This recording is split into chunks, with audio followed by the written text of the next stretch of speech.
Morning, मैं हूं आपका होस्ट और एस्ट्रोलॉजर अमन। क्या आपकी लगन कुंडली में D1 चार्ट में केंद्र के 3 भावों में लगातार 3 शुभ ग्रह बैठे हैं?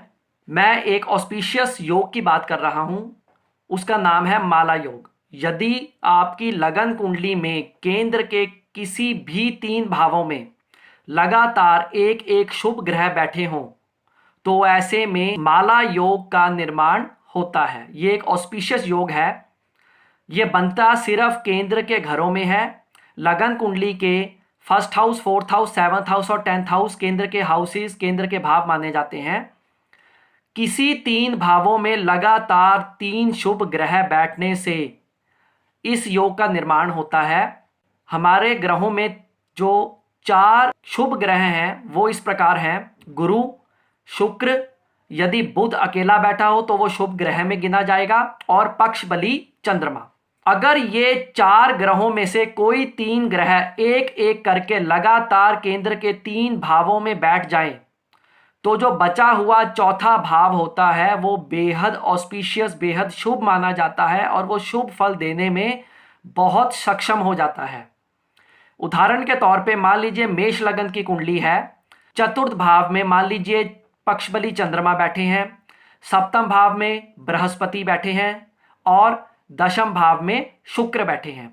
ऐसे में एक एक शुभ ग्रह केंद्र के 3 भावों में लगातार बैठ गए हैं, चौथे भाव, सप्तम भाव और दशम भाव में। ऐसे में इस लगन की कुंडली में ऑस्पिशियस माला योग का निर्माण हो जाएगा। इस योग में जौन सा हाउस एम्प्टी रह गया केंद्र का, जैसे कि इस मेष लगन की कुंडली में प्रथम भाव यानी कि लगन भाव खाली है तो लगन भाव के शुभ फलों में बहुत ज़्यादा वृद्धि हो जाएगी।